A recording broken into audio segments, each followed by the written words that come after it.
I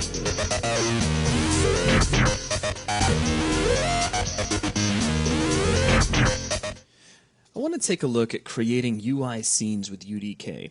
A UI scene allows you to present a user interface to the player through which they can influence and trigger in-game events through Kismet. Now, in this level, we have the exact same setup that we had in our cinematics demonstration, in which we've got a robot which will threaten the player, and there's a little movie that will play, all sorts of cool stuff. But if we jump back here to the back, and just jump right into the game, there's a little switch on the wall. And if we use this switch, a user interface, a UI scene pops up with some information, and it tells us to click the button to begin the sequence. If we click the button, we get a movie.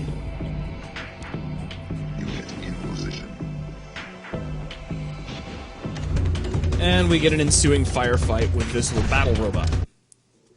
Now, what I'd like to do first is just give you a quick rundown, or kind of a general overview, if you will, of how this setup works, and then in the next video, we'll actually go through the process of setting it up. Now, let's begin inside the content browser, and I'm going to take a look at the package that contains all of this stuff. Now, there are a few things that have been created prior to the video, and I'll walk you through those as well.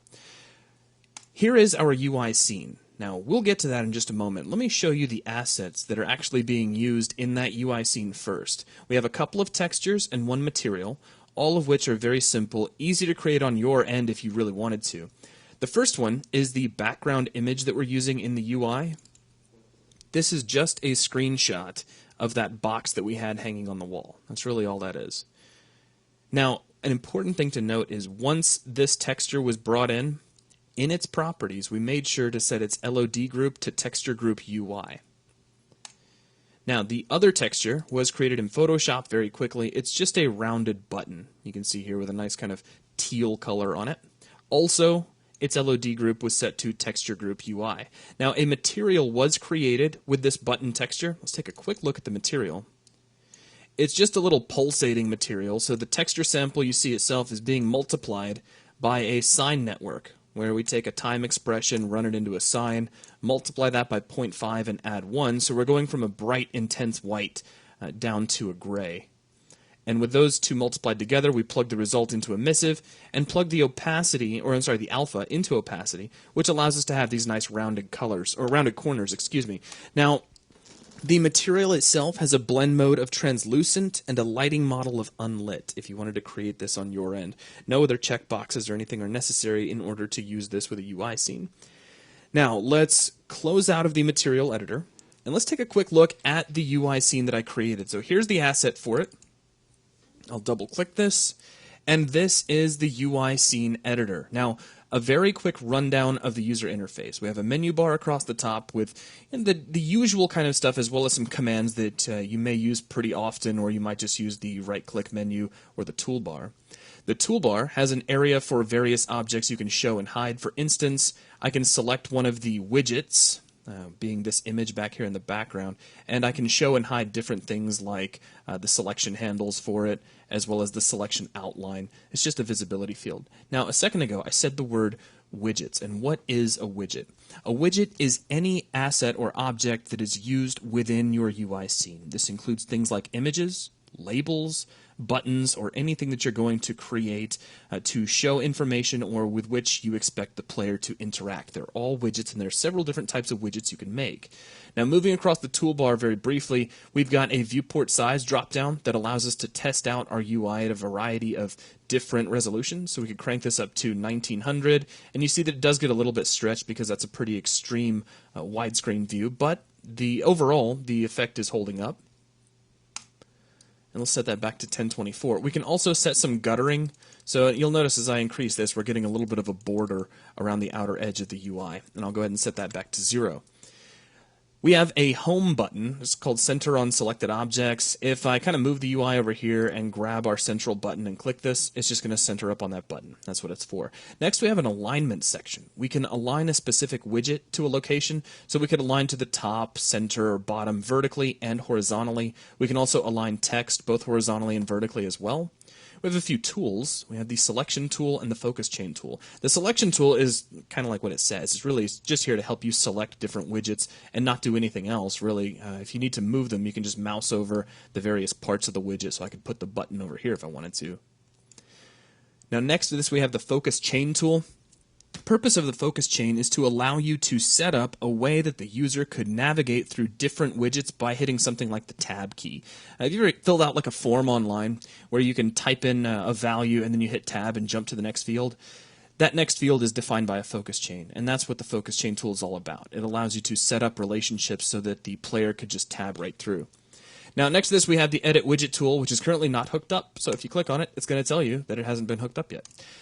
Moving down, we have all of the different widgets we can create, including buttons, edit boxes, images, labels, label buttons, toggle buttons, check boxes, lists, panels, and sliders. So if you just click on any one of these and drag, you'll create one. For instance, if I wanted to create a brand new button, just click on button and drag one out, and there's a brand new button. But I don't need that, so I'm going to delete. Do keep in mind, as soon as you create a brand new widget, your next click should probably be to jump back to the selection tool, because until you do, you're just going to keep on dragging out various buttons. Now, across from here, we have some options that we're not going to be playing with too much. We have Preview Platform, which for UDK is just for the PC, and we can try out different split screen modes. So here's a horizontal split screen mode. Here's a favor top vertical split screen. You know, we can split it up in a lot of different ways, but we're just going to be working with a split screen of none.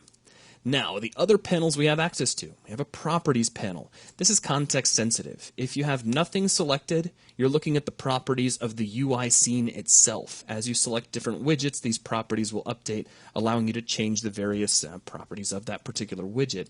Down from here, we have the scene tools panel. This includes two tabs. The Scene tab, which gives you a hierarchical view, of all of the different kinds of widgets that you have in your scene. So here's the background image, and here's our button, and here's our label. And you see we can select them just by clicking on them here inside the Scenes tab. Next to this, we have a list of all of the styles that we have here inside of our HUD package.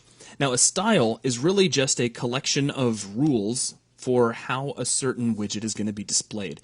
What kind of picture does it have in the background? How is text aligned or oriented on it? What font face is used, etc. and so forth. There are three types of style. There are image styles, text styles, and combo styles. And a combo is just a combination of an image and text. For instance, our button would by default be using the button background style. Now these styles can be overridden. You can create your own styles, and we'll be taking a look at both of those operations as we move forward. Down from here we have the docking panel. This allows you to take one widget and dock or attach it to another. And you can attach any side. You could attach the top side of one widget to the bottom of another, and so on and so forth. At the very bottom we have the positioning panel. This allows you to control how your widgets will be positioned in the event of screen resizing. So just a few settings in here, and we'll be taking a look at that as we put our object together. Now in the lower right hand corner there's one little thing I don't want to overlook, and that is our drag grid settings. This is just like the drag grid inside the main editor. You have a drop down box that allows you to control the size of your drag grid, and you can of course switch that on and off. And all of this is dominated by our primary viewport, which for the most part functions just like the orthographic views inside the main editor, with one key difference. As we drag with the left mouse button, we get exactly the opposite, or not exactly, but almost the opposite kind of motion that we get when we are using the orthographic views in the main editor. What I mean is, we're actually moving the camera as opposed to the object. For instance, if I drag my mouse to the left right now, you'll notice that the objects all move to the right. It's because I'm moving the camera, and so your objects will move in the opposite direction. It takes just a second of getting used to if you've been using the orthographic views a lot in the main editor. Now, that's a quick look at the interface. Let's take a really quick look at how this setup actually works. If we select this button and double-click it, it's going to open up Kismet. Now this is not exactly the Kismet that we have in our level. This is UI Kismet, a special version of Kismet whose job is just to work with UIScenes. There are several different states that this widget, this button, could be in. If we step down into the focused state, you'll see that there's an event here called onClick. Now this is actually here by default, and that's how we'll be utilizing it. What it's doing is activating a level event, and then it's closing out the scene. Now let's jump out of the UI scene editor altogether. And what I'm going to do is open up the Kismet here inside the level.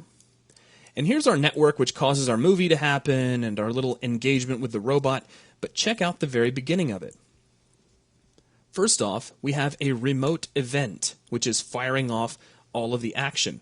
But even before that, we have the moment that the player actually uses the trigger, it's opening up our UI scene. So the flow works like this. Player uses the trigger opens up the UI scene. Now they're inside the UI scene. When they click the button, the UI Kismet actually fires up the remote event, which triggers this guy, and then the rest, as they say, is history. So that's a quick overview of the process of how this works. Now in the next video, we're actually going to put this whole thing together so you can see how this works and how to create your own UI scenes in your games and levels. But that will wrap things up for this video. Thanks a lot.